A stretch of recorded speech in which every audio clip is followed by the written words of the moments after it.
जय मां काली, जय मां दुर्गा। बांग्ला পরিবর্তন চায়, বাংলা উন্নয়ন চায়। প্রিয় দর্শক, এখন আপনারা দেখছেন সংবাদ তারাদের নিউজ চ্যানেল সাদা বাংলায় রাজনীতির কথা। প্রিয় দর্শক, আজকের সবাই নরেন্দ্র মোদীজি বাংলা ভাষায় কথা বলে মমতা বন্দ্যোপাধ্যায়ের হাওয়াই ছুটি সরকারকে পুরোপুরিভাবে কাঁপিয়ে দিলেন। প্রধানমন্ত্রী তো আজকে এই বাংলায় এসে বাংলা ভাষাতেই কথা বলছেন। মমতা বন্দ্যোপাধ্যায় তিনি বলতেন বিজেপি পার্টি নাকি বাংলা বিরোধী। সত্যই যদি বিজেপি পার্টি বাংলা বিরোধী হতেন তাহলে কি আর মোদীজি বাংলায় এসে বাংলা ভাষায় কথা বলতেন? মোদীজি কি জয় মা কালী, জয় মা দুর্গা বলে উন্নয়ন চাই বলে স্লোগান দিতেন? আজকে দুর্গাপুরের সবাই প্রায় ৩৫ মিনিট ধরে বক্তব্য দিলেন মোদীজি। এই ভাষণের মাঝে মাঝেই কিন্তু বাংলা ভাষা শোনা গিয়েছে।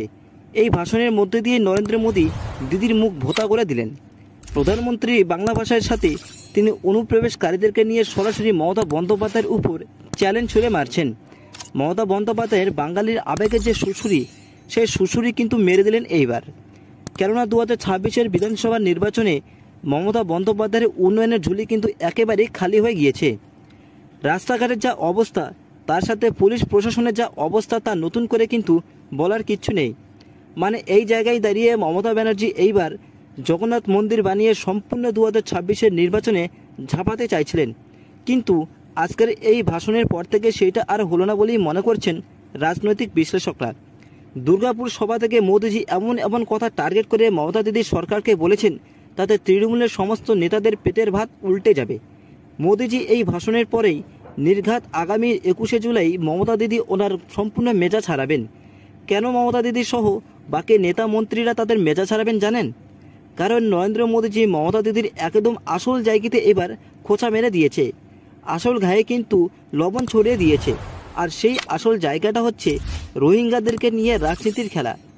আপনারা সবাই কিন্তু জানেন অপারেশন সিন্দুরের পরেই কিন্তু ভারতবর্ষে অবৈধ নাগরিক সেজে যারা বসে আছেন তাদেরকে কিন্তু এইবার মোদীজি তাড়াতে শুরু করে দিয়েছেন।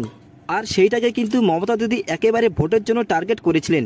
তিনি এবং তার দল তৃণমূল যেভাবে অবৈধ বাংলাদেশকে নিয়ে হাতিয়ার করেই খেলা হবে বলে স্লোগান দিয়েছিলেন, সেই স্লোগানকেই মোদীজি এইবার টু দ্য পয়েন্ট বলে আক্রমণ করেছেন।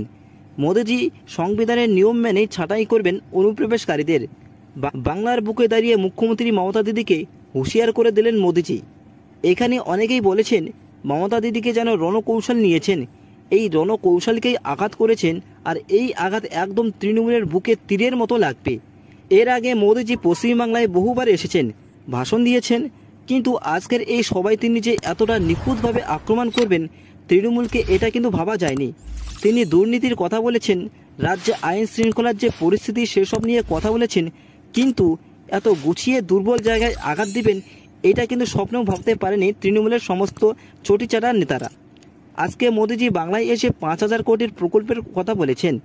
তিনি বলেছেন বাংলায় আরও একবার পরিবর্তন আনতে হবে। যতদিন এই রাজ্যে তৃণমূলের সরকার থাকবে ততদিন না হবে শিল্প, না হবে সরকারি চাকরি, বেকারত্বের সংখ্যা দিন দিন আকাশ ছোঁবে, কলেজের দিদি ও বোনেরা ধর্ষিত হবে, বাংলায় হিন্দুরা লুঙ্গি বাহিনীর মানুষের হাতে মার খাবে। এর একটা পরিবর্তন চাই। সোনার বাংলাকে মুক্ত করতে এগিয়ে আসুন, পাশে থাকুন। প্রিয় দর্শক, আপনাদের এই ভিডিওটি যদি ভালো লাগে তাহলে আপনারা সমস্ত বিজেপি কর্মীর কাছে এই ভিডিওটি প্রচুর পরিমাণে শেয়ার করে দিন, যাতে প্রত্যেকের কাছে ভিডিওটি পৌঁছে যেতে পারে। এবং রাজ্যের সমস্ত খবর প্রত্যেকদিন দেখতে প্লিজ এই চ্যানেলটিকে সাবস্ক্রাইব অবশ্যই করুন।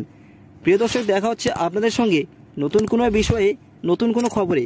ততক্ষণে দেখতে থাকুন, পাশে থাকুন। ধন্যবাদ। जय मां काली, जय मां दुर्गा। बांग्ला পরিবর্তন চায়, বাংলা উন্নয়ন চায়।